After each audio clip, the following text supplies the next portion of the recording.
Bênção, Marilena. Seja Tudo bem-vinda, bom? querida. Tudo Tudo bem, jóia. graças a Deus. Marilena, querida, quero aproveitar que você chegou. Você pode orar para nós iniciarmos?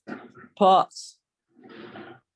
Senhor Jesus, eu quero te agradecer porque em teu nome podemos acessar, Senhor, o trono da graça de nosso Pai.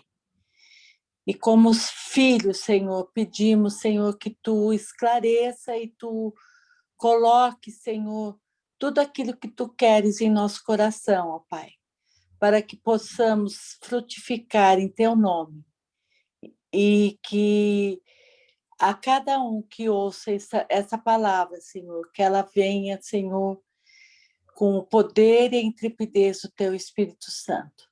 Em nome de Jesus, tudo eu te peço e agradeço, ó Pai. Obrigada. Amém. Queridos, lembrando então que está sendo gravado, a nossa aula está sendo gravada. Quaisquer perguntas, então, escreve no chat, manda aí para o Márcio, que no final a gente vai tentar trabalhar aí junto, qualquer dúvida que aconteça durante a aula, tá? Eu quero, esta aula de hoje, então, depois da oração da Marilena, eu gostaria de começar essa aula com um fato do campo missionário que aconteceu. Nós estávamos numa cidadezinha e, como eu comentei, né, com vocês, já desde a nossa última aula, falei sobre o meu testemunho de conversão, e depois nós fomos trabalhar com povos indígenas numa cidadezinha. E essa cidadezinha, ela é uma cidade onde tem muitas culturas diferentes, não só estrangeiros, mas pessoal do sul do Brasil, muitas pessoas, e de povos indígenas, pelo menos, circulando na cidade. Tinha uns 6, 7, 8 povos indígenas diferentes. Havia outros missionários morando na cidade, e cada missionário trabalhava com um desses povos específicos. Nós fomos para trabalhar com um povo específico, e nós moramos um tempo na aldeia. Quando nós voltamos para a cidade, nós começamos, então, um trabalho de desenvolver uma congregação na cidade que tivesse uma visão multiétnica, que era receber não só os moradores da própria cidade, com suas culturas tão diferentes, né? Formações tão diferentes, mas os próprios indígenas, que também eram diferentes entre si. Povos indígenas de culturas entre eles, diferentes entre si, línguas entre eles, diferentes entre si.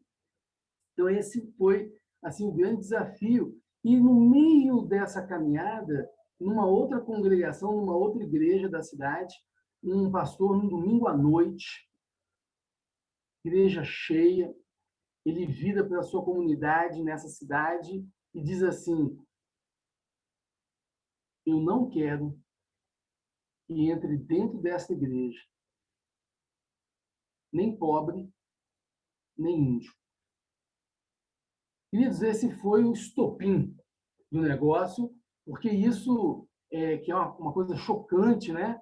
E eu queria fazer agora o link com o que nós falamos na nossa última aula.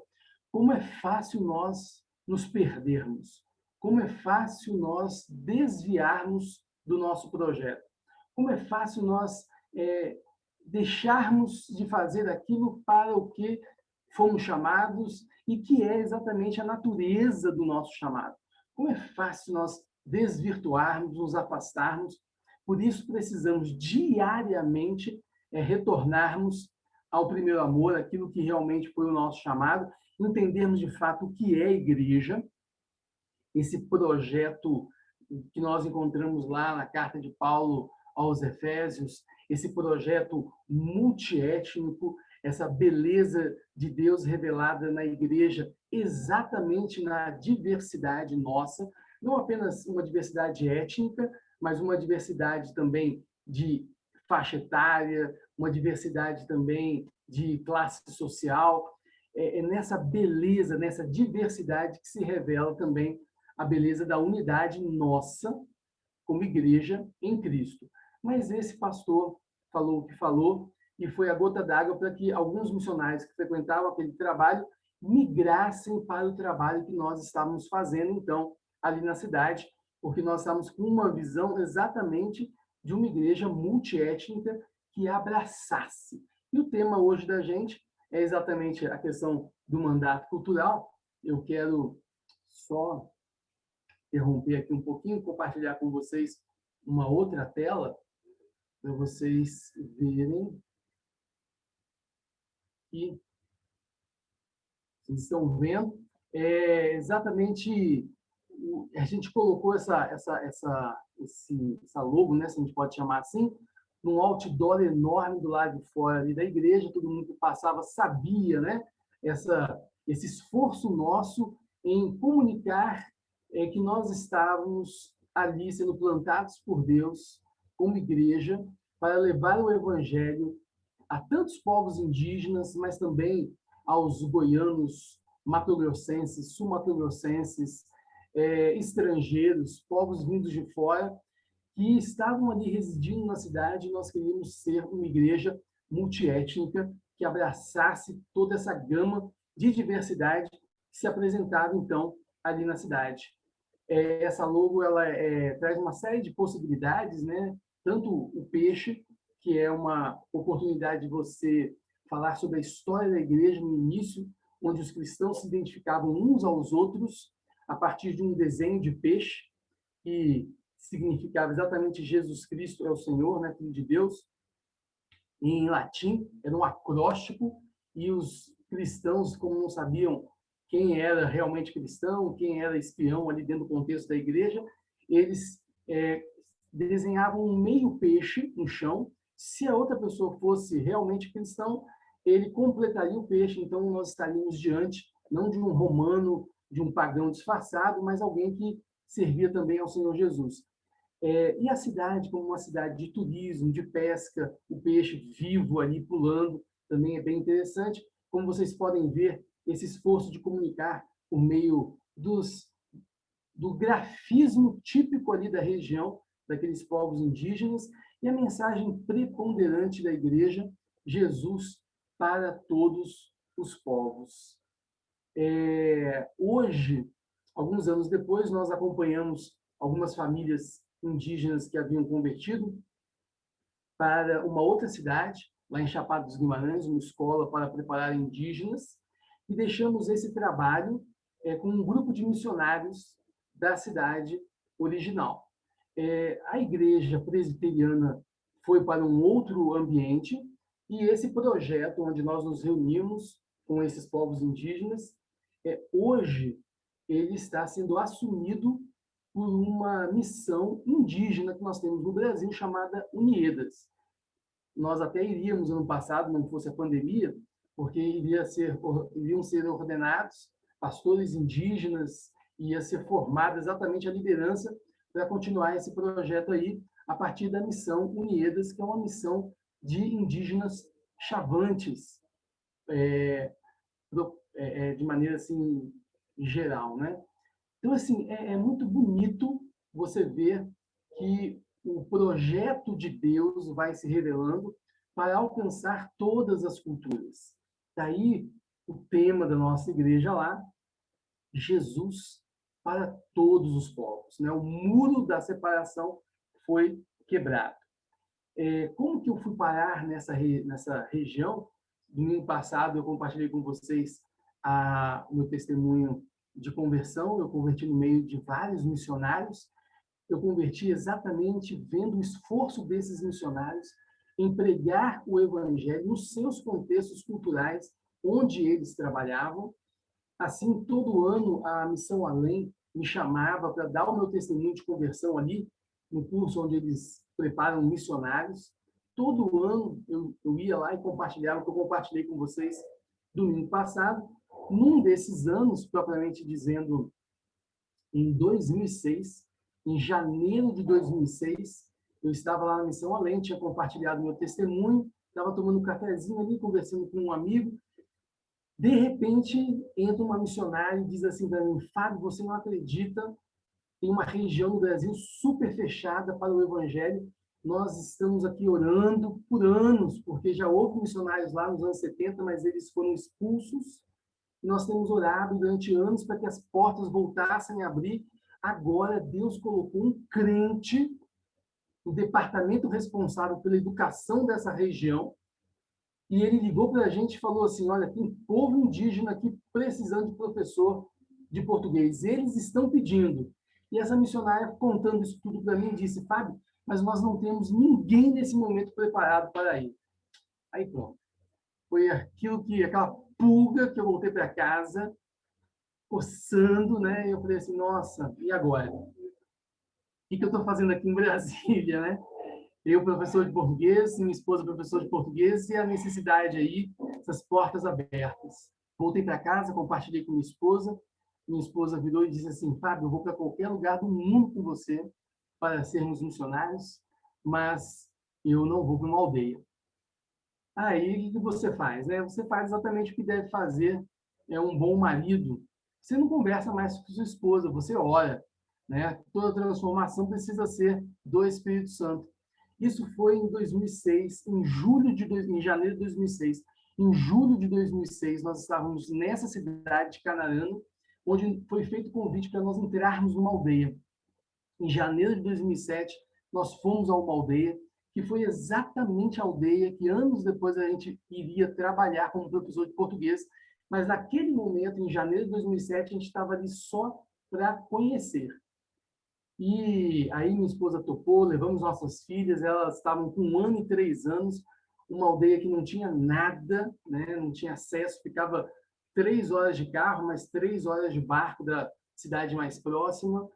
E nós passamos aquele mês de janeiro ali convivendo com eles. Quando guardamos todas as nossas coisas, minha esposa olhou para mim e disse assim, Fábio, se for para nós virmos morar aqui, eu quero. Resposta de oração. Então, nós nos preparamos e aí, em 2008, nós estávamos fazendo de novo o curso da Além e em 2009, em janeiro de 2009, eu estava entrando na aldeia. Eles tinham combinado de construir uma casa para a gente, não construíram a casa. Eu tive que entrar nos primeiros 6 meses sozinho. A minha esposa e minhas filhas só entraram em julho de 2008. Quando eu estava naquele primeiro dia ali na aldeia, eu estava muito nervoso. Só os homens falavam português, as mulheres e as crianças não falavam português, só falavam a língua. E eu então estava na casa do cacique, na aldeia, colocando a rede. E quando eu estava colocando a rede, um barulho atrás de mim, estavam conversando. Era um comércio, na verdade, que faz parte da cultura, eles estavam ali conversando. E eu, naquele momento, nervosíssimo, sem minha família. Então eu orei. E perguntei para Deus, Deus, o Senhor me trouxe até aqui. Eu não estou entendendo nada do que está acontecendo. Eu preciso que o Senhor me confirme.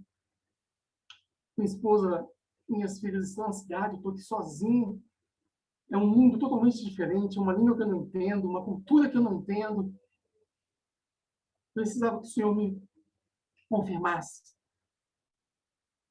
que era aqui que o Senhor gostaria que eu tivesse. Terminei de colocar a rede, olhei para trás, e naquele momento, um indígena entrou na porta, e pela porta da casa, da horta, e ele pendurou um calendário, numa madeira que tinha. Aí eu saí de onde eu estava, fui e olhei o calendário. E no calendário tinha uma arara vermelha linda, e no finalzinho daquela foto da arara tinha um versículo bíblico. E eu queria que você abrisse a sua Bíblia em Isaías 43, verso 19. Beatriz, você pode ler para nós, por favor? Isaías 43, verso 19. Só um momento para eu abrir aqui, pastor. Ok. Isaías 43, verso 19. Isaías 43 ou 53? 43. Só um momento. Isaías 43, Verso 19? 19. Isso. Tá. Pois estou prestes a realizar algo novo. Vejam, já comecei. Não percebem? Abrirei um caminho no meio do deserto, farei rios na terra seca. É para Essa foi a continuar? resposta. Não, foi exatamente esse verso que estava lá, essa foi a resposta que Deus trouxe ao meu coração e eu aquietei ali, naquele momento, sabendo que Deus estava já fazendo algo novo. Queridos, hoje o nosso assunto é exatamente o mandato cultural. A gente quer entender exatamente o que é isso e como ele entra nessa situação no campo missionário.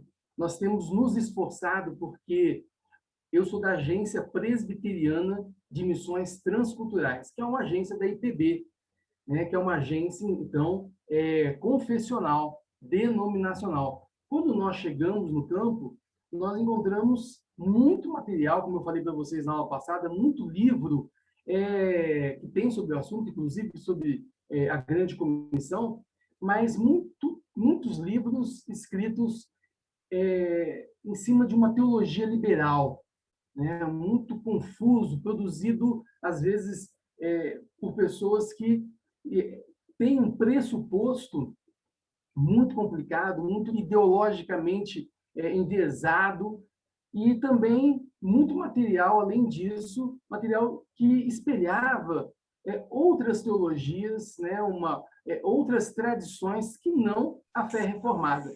Então, nosso esforço hoje tem sido exatamente de propor, de trazer ao campo missionário essa teologia reformada. E no início do ano passado eu mostrei esse livro para vocês, que é o livro do Cássio Silva, A Aliança de Deus com os Homens, que é um livro fininho, né? Se vocês quiserem, eu tenho para dar para vocês, tá?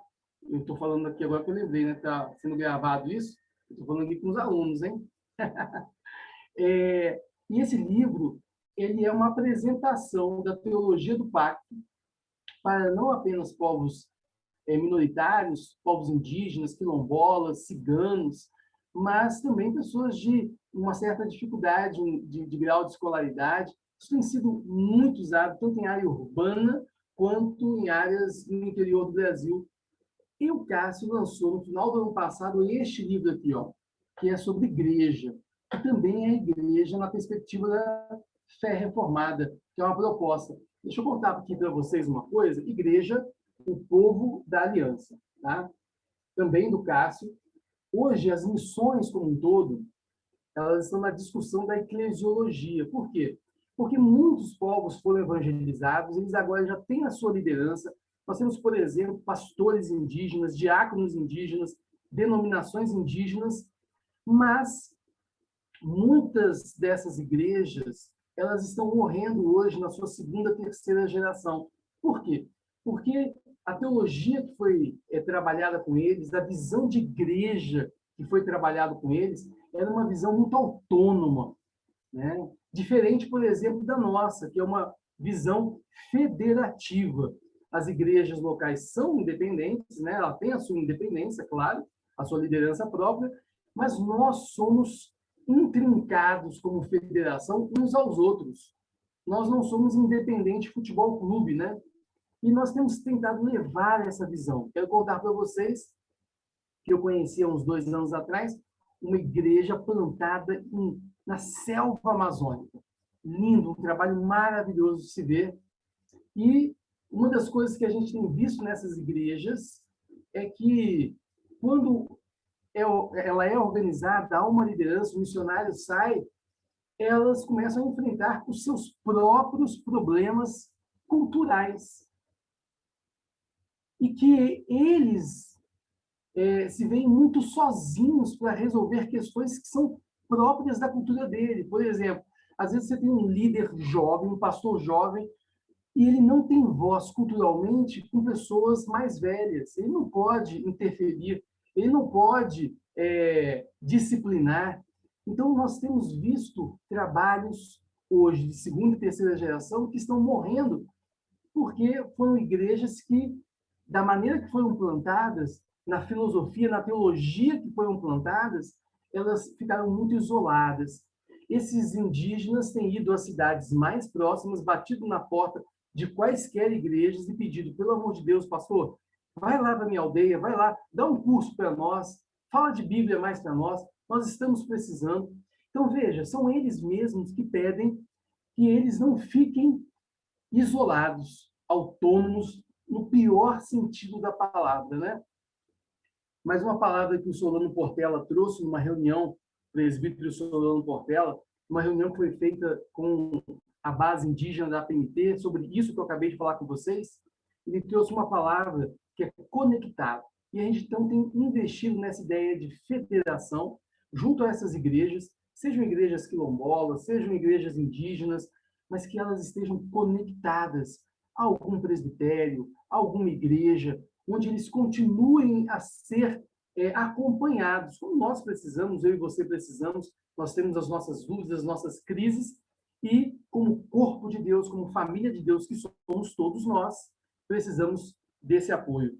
Eu queria mostrar para vocês como que esse tema, né, cultura e evangelho, que tem a ver com o nosso assunto de hoje, que é o mandato cultural, como que ele traz coisas, né, para a gente, muito assunto, muita discussão. Claro que não vai ser encerrado hoje, mas eu quero pelo menos dar um gostinho para vocês de uma perspectiva para que você possa, mais à frente, estudar e pesquisar um pouquinho mais sobre esse assunto. Vou compartilhar agora os slides.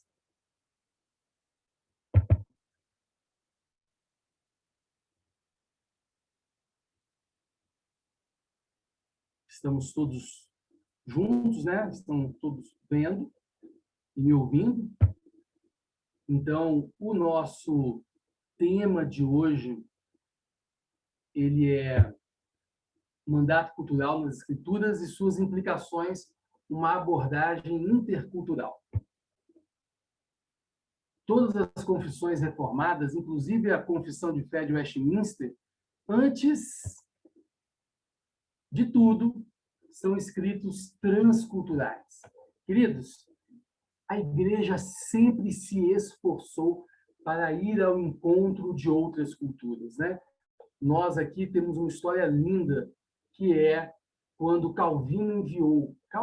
João Calvino enviou para o Brasil missionários para que eles pudessem evangelizar não apenas os franceses que estavam no Brasil, mas eles começaram um trabalho de evangelismo com os povos tupinambá no litoral do estado do Rio de Janeiro, onde, quando esses missionários, foram impedidos pelos jesuítas de pregarem, de estarem no Brasil, eles foram presos e foram condenados à morte antes de morrerem, defendendo a própria fé, ali no nascedouro da história do Brasil.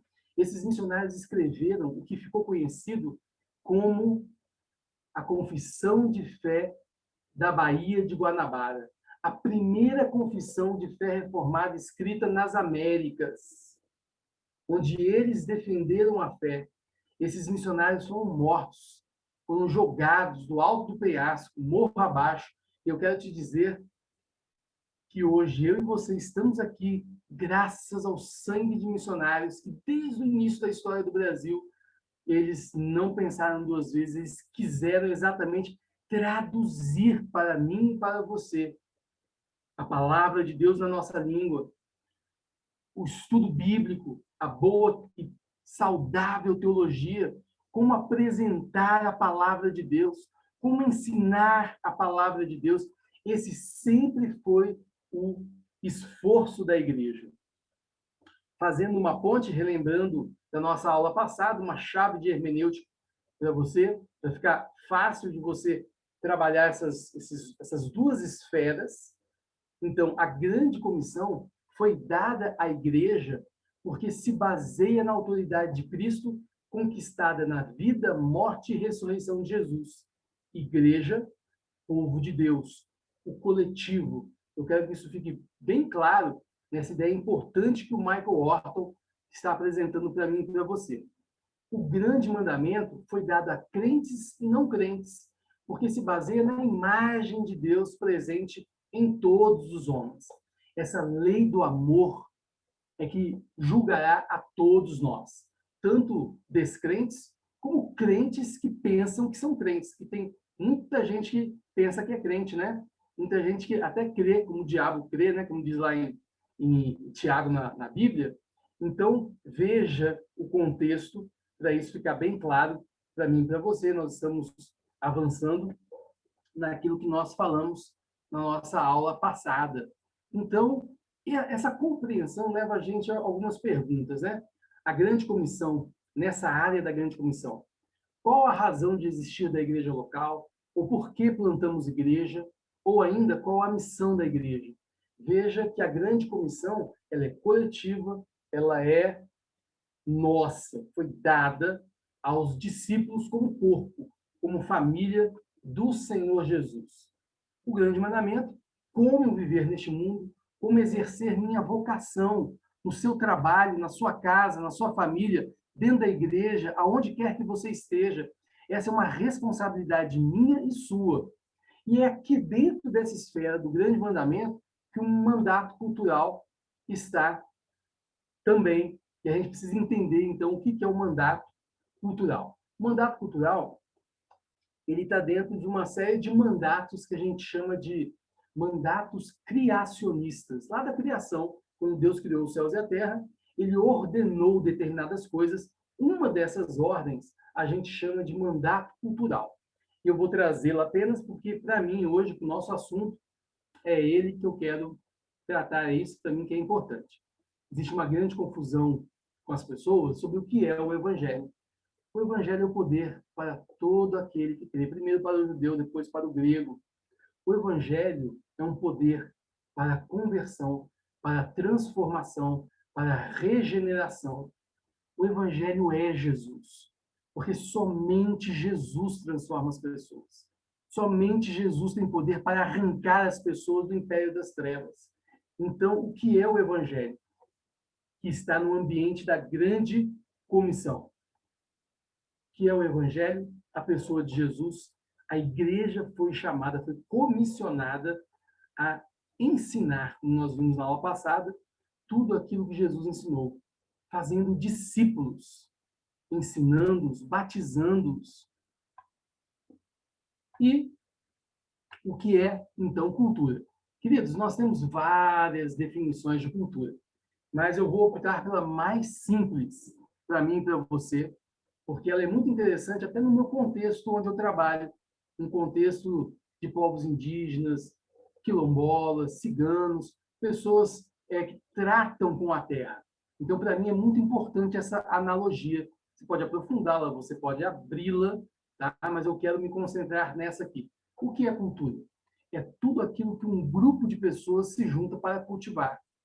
A palavra cultura vem de cultivar, cuidar da terra onde minha família mora. Essa ideia, ela é muito importante para mim e para você no nosso trabalho da grande comissão. Então, cultura, quero ressaltar isso aí, como que eu cuido do lugar onde eu moro. E é neste ambiente que entra o mandato cultural que eu e você precisamos entender, organizando, dominando, controlando, protegendo a nossa casa, a casa dos nossos pais. Guarda no seu coração essa informação. A cultura é tudo aquilo que eu recebi dos meus pais, porque a cultura já existe antes de eu nascer. Cada um de nós, quando nasce, já nasce dentro de uma cultura e devemos cuidar dela. E isso é bíblico. Gênesis 1, verso 28. Vou pedir para... Tayane, você pode ler para nós, por favor? Gênesis, capítulo 1, Sim, verso 28.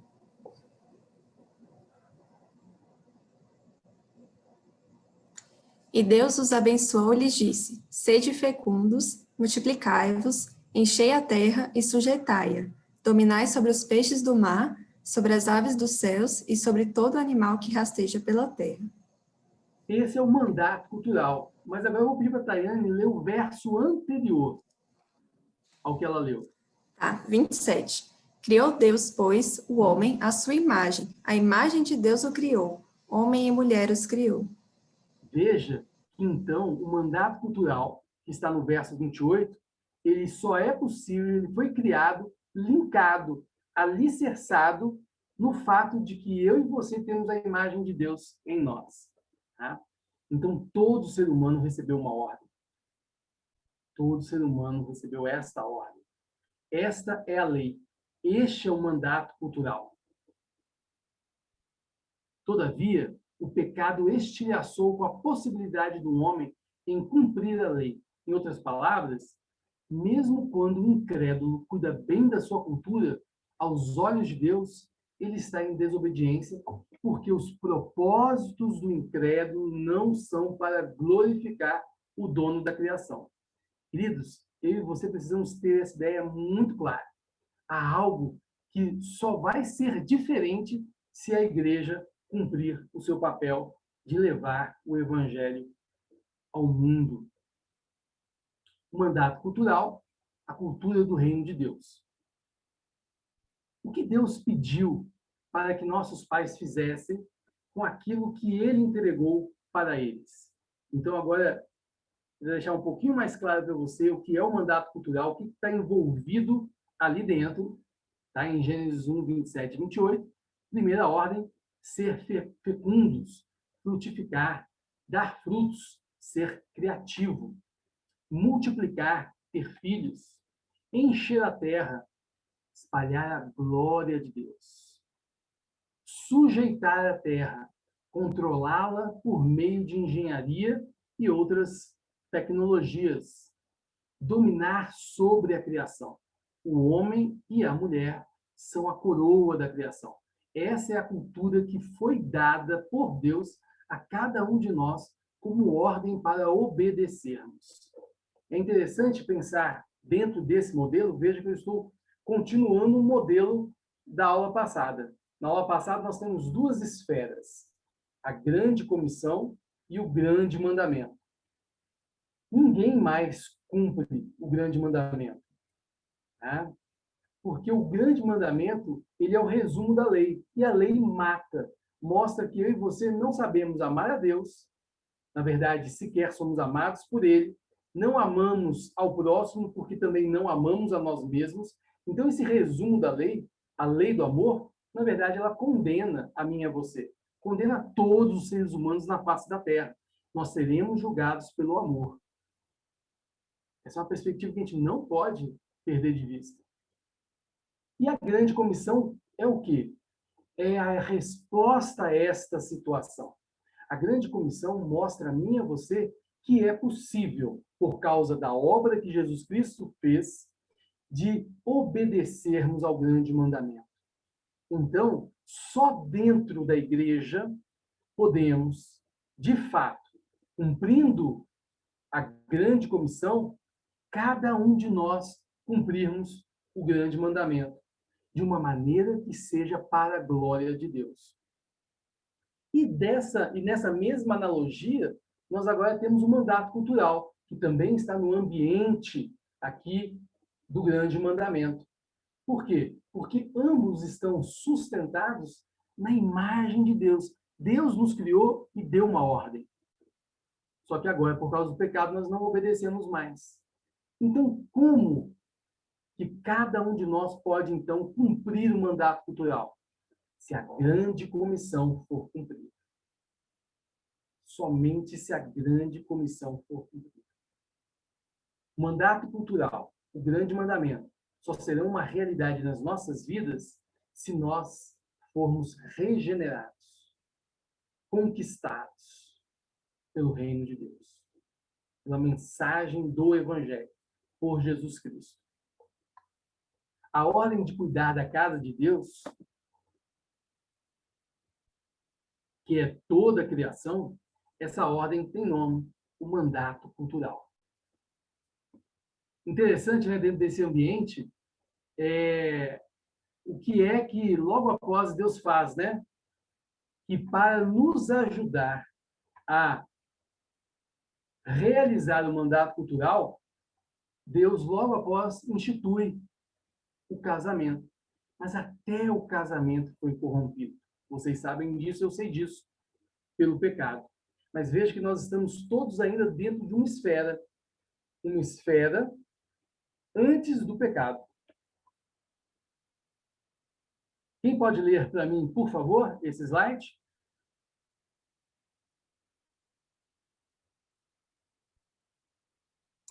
Quem que está aí com uma tela de computador grande que consegue enxergar?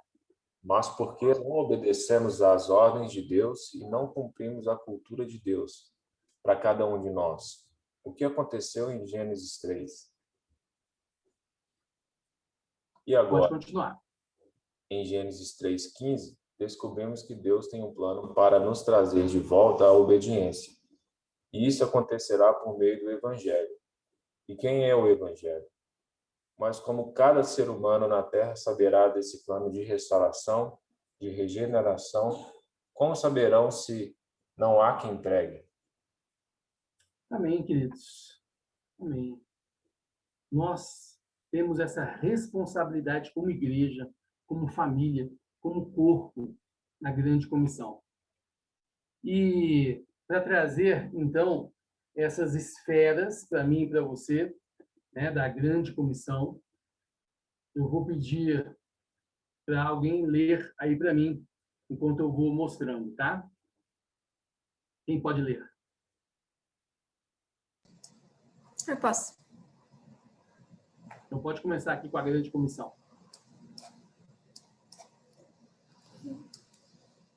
A grande comissão. Adoração daquele que nos salvou. E o grande mandamento? Grande mandamento. Adoração daquele que nos criou. Deus exigiu do ímpio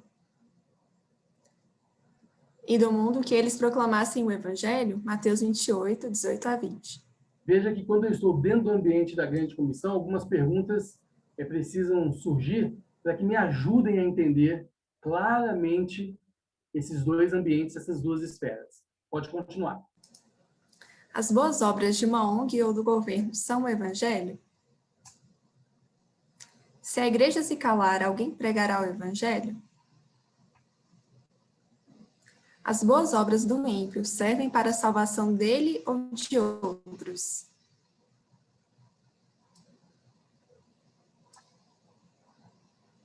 Agora, dentro do ambiente do grande mandamento, pode continuar, querido. O mundo tem reconhecido a Deus como seu Criador? Romanos 1. O amor e a paz que o ímpio oferece ao próximo são de mesma natureza do que a Bíblia ensina? O ímpio sabe o que é o amor, o verdadeiro amor, que liberta do jugo do pecado e que o regenera para uma vida que glorifica a Deus?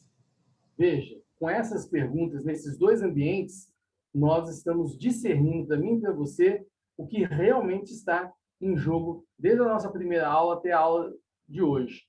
Tá? Então, eu estou aí unindo essas questões para que a gente possa compreender melhor ainda. Lembrando, então, que o grande mandamento ele não pode ser cumprido por nenhum de nós sem a pessoa de Jesus Cristo. A pessoa que não está em Cristo não pode cumprir o grande mandamento.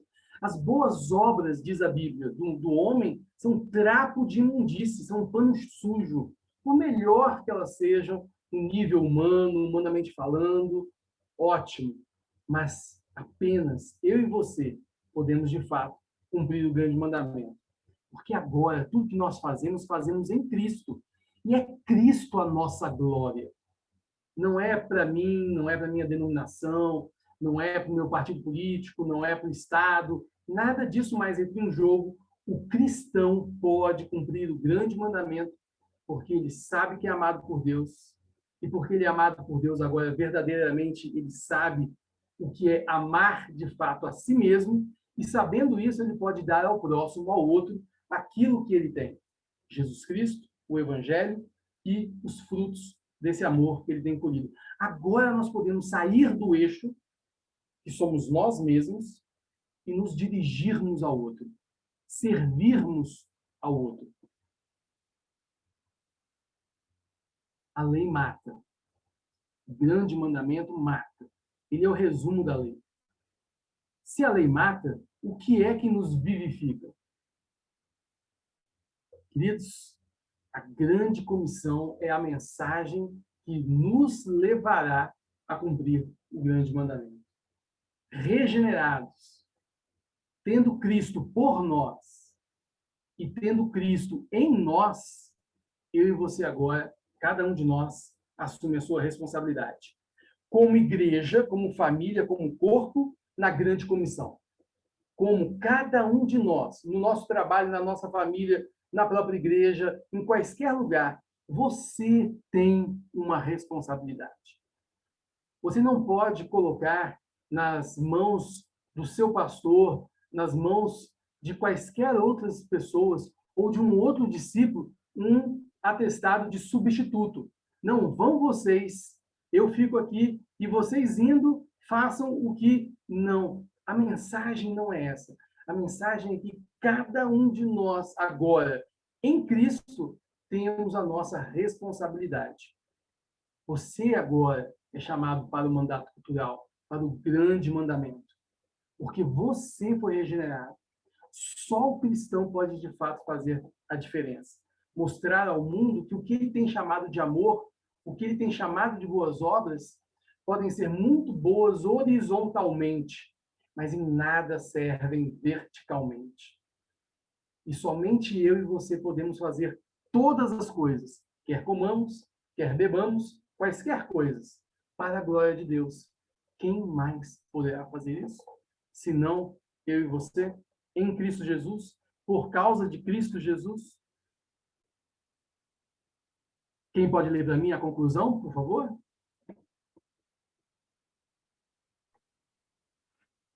A grande comissão e o grande mandamento são diferentes, mas uma vez regenerados, o cumprimento de ambos é responsabilidade dos cristãos. Cada um de nós é regenerado para o cumprimento do grande mandamento e a igreja, o corpo de Cristo, a família da fé, é comissionada a pregar o evangelho do reino por toda a terra. Uma conclusão aqui em duas partes. Pode ler.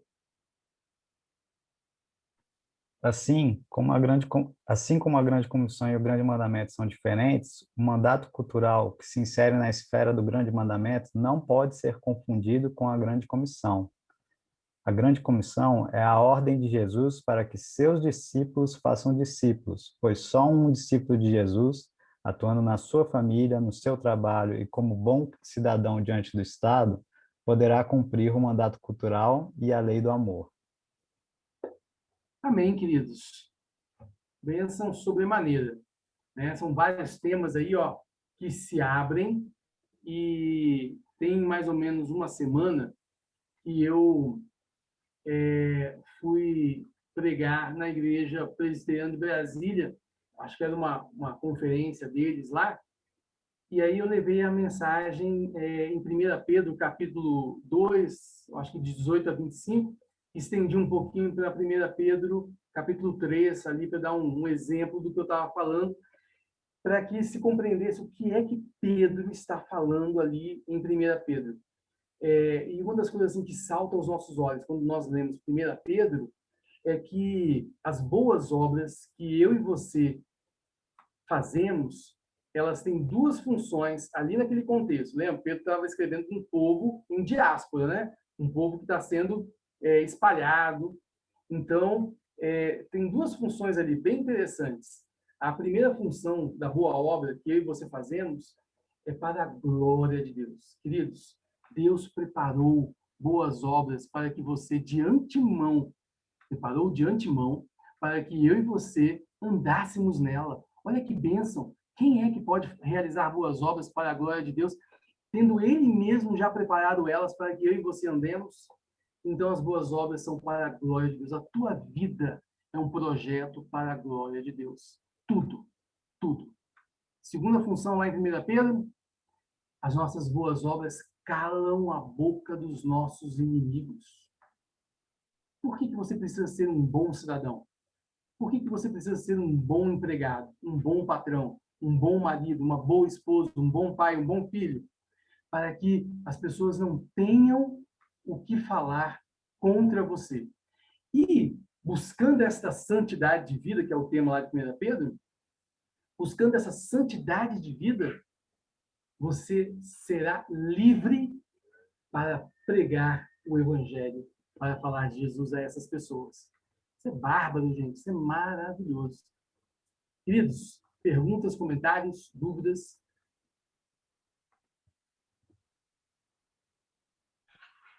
Quero perguntar, Fábio.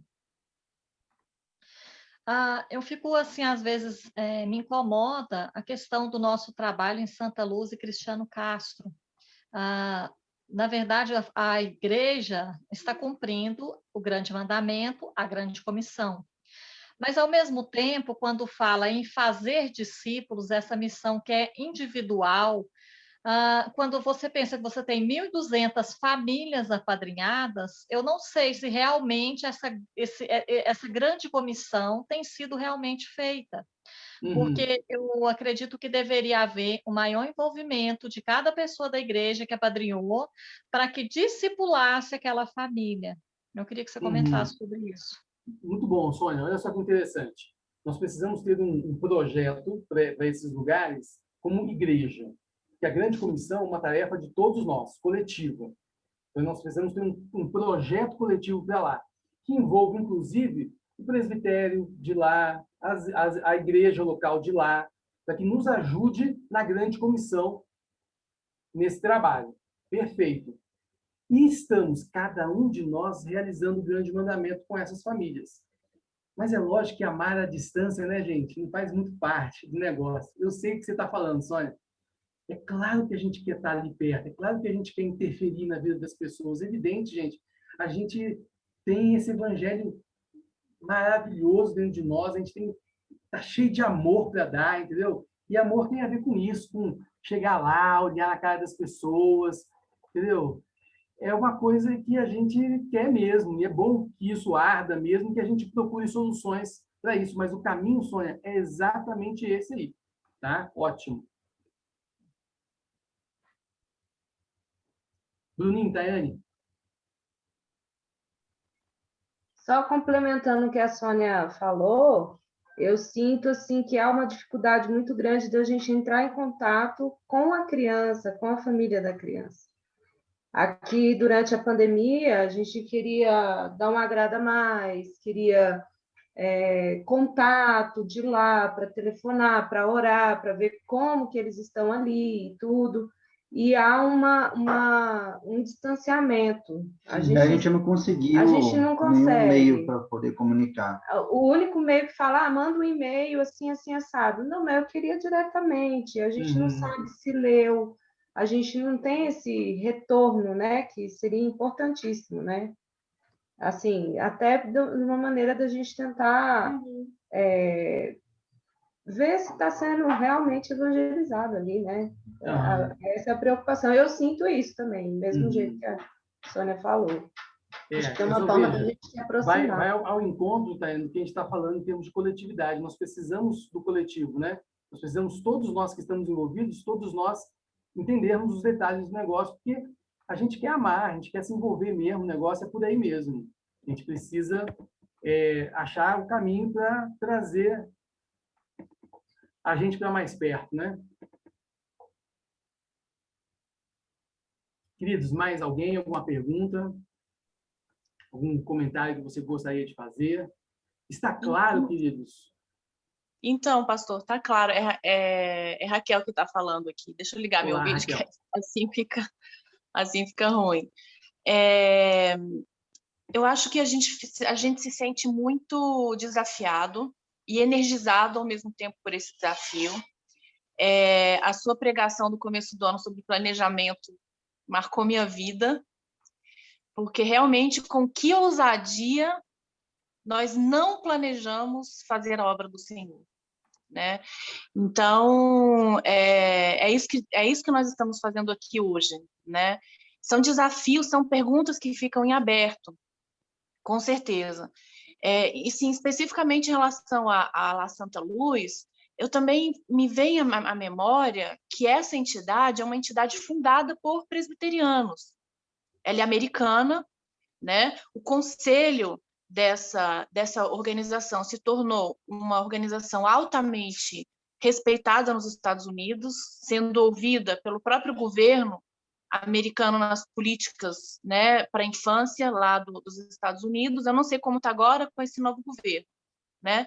Mas até alguns anos atrás, quando eles começaram a apresentar para a gente, essa era a realidade. Então, a gente vê que são irmãos que, certamente imbuídos dessa indignação e desse amor para com as crianças, foram muito honrados, acredito eu, pelo próprio Deus, porque eles professam essa fé, e nós sabemos, para quem quiser saber, que é essa composição do Conselho da Child Fund, né, de pessoas evangélicas e presbiterianas. Então, é uma tecnologia social muito complexa.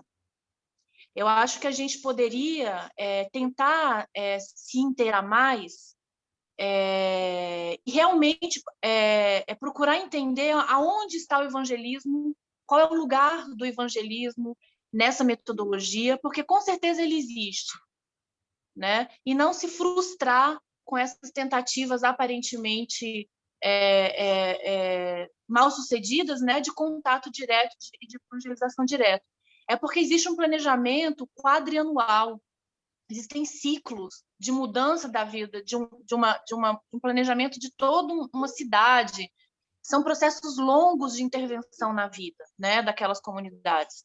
Então, se alguém tiver interesse da gente se organizar para tentar conhecer melhor a metodologia deles, aprender com eles e tentar saber por que as coisas são assim, talvez o Senhor trabalhe na nossa vida e na vida deles como um corpo, né? A gente Ótimo, querendo aprender. Raquel, muito boa essa iniciativa, de repente, porque provavelmente essas dúvidas que estão surgindo aqui são dúvidas de outros, né? Então, seria muito interessante reunir para que o grupo que está exatamente dentro desse trabalho diretamente pudesse ouvir tudo isso, né? Isso. Hoje, um grupo de Zoom poderia ser feito, né, com essas pessoas, onde você poderia colocar essas coisas e outras informações e, de maneira até criativa, achar outras portas. E provavelmente o que a gente vai ouvir, já que arriscando, né, graças a Deus que vocês estão aqui, porque a gente precisa de gente para fazer isso, a gente não tem braço, a gente não fez, a gente não abriu o canal, a gente não tem condição, porque não tem ninguém para fazer. E aí a gente fala, eis-nos aqui. Amém. Né? Amém. Fábio, eu sei que infelizmente, colocaram aí uma chamadinha dizendo que pedindo para a gente encerrar já. Mas é só para falar, Fábio, rapidinho, que a nossa igreja é a primeira instituição religiosa a assumir uma cidade como a Child Fund. Até então, não existia isso. O que eu coloquei não foi essa questão, porque realmente existem vários caminhos, né? A minha preocupação é se realmente, fazendo isso, eu vou me acomodar como igreja e falar, não, eu estou cumprindo a grande comissão, estou cumprindo o grande Sim, compreendo, Sônia, ótimo. E é legal você trazer essa palavra também, Sônia, que, veja, é uma coisa nova para todo mundo. Você falou, é a primeira vez. Então, acho que, a primeira vez. Respaldando o que a Raquel falou, como é novo para todo mundo, provavelmente existem muitos pontos cegos. O problema, às vezes, é só falta de comunicação, entendeu? Então, precisa reunir, existe toda uma política de salvaguarda da criança e do padrinho, né, da instituição. Né? Legal. Então, por isso. Queridos, alguém perguntou alguma coisa sobre o livro? Pastor Fábio, eu queria só ler uma pergunta. Só um momentinho, gente. Só uma coisinha. Sobre o livro, o livro azulzinho, eu posso deixar uns lá na igreja, na IPN. Tá?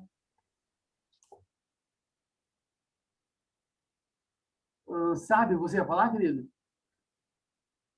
Isso, eu ia comentar exatamente do livro. Teve uma pergunta da Sandra, né? Ela perguntou aqui se poderia pegar o livro na secretaria da IPN durante a semana. Eu vou deixar hoje à noite. Eu vou deixar hoje à noite com o porteiro e peço para ele amanhã colocar na secretaria, né? Pastor Fábio, tem uma cestinha. Quando você desce a escada, tem uma cestinha, um balcãozinho que você pode colocar lá. De repente, aí as pessoas podem pegar. Você só identifica que é para a sala, pastor. Senão vai estar todo mundo. Que legal esse material. Coloca o envelope, o nome, alguma coisa coloca assim. O envelope, então, no elásticozinho de dinheiro ali, e coloca sala e tal. Aí o pessoal passa e pega. Beleza. Eu vou colocar em cada livrinho para a sala tal, porque aí fica fácil. Joia. Queridos, infelizmente terminou o nosso tempo, uma bênção estar com vocês. Olha, é o assunto que realmente motiva os nossos corações, porque é a nossa razão de existir. Nós só estamos aqui porque um dia missionários saíram, né, das suas comodidades, dos seus lugares, das suas zonas de conforto, que o diga Simonton, e vieram, e estamos aqui como fruto disso, né? Então, assumirmos a nossa responsabilidade agora, da nossa geração, e seguirmos adiante até a volta do Senhor Jesus Cristo. Amém, queridos? Eu vou pedir para o Márcio orar para nós, para a gente poder encerrar.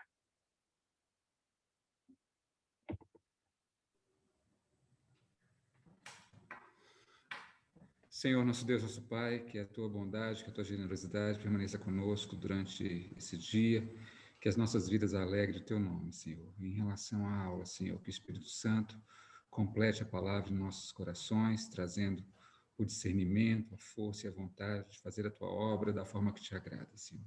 Ser de forma generosa com a vida do pastor Fábio Ribas e da sua família, que os seus anjos estejam ao redor, cercando de graça, misericórdia e da Tua bondade, Senhor. Fala também aos corações de todos que participam aqui, para que eles possam ser multiplicadores da Tua palavra, glorificando o Teu nome, levando o Evangelho, vivendo uma vida que Te agrada, Senhor, para a Tua honra e para a Tua glória. Em nome de Jesus nós oramos. Amém. Queridos, Deus abençoe vocês, abençoe a semana. Vou deixar, então, lá na Nacional. Gente, foi muito bom ver vocês.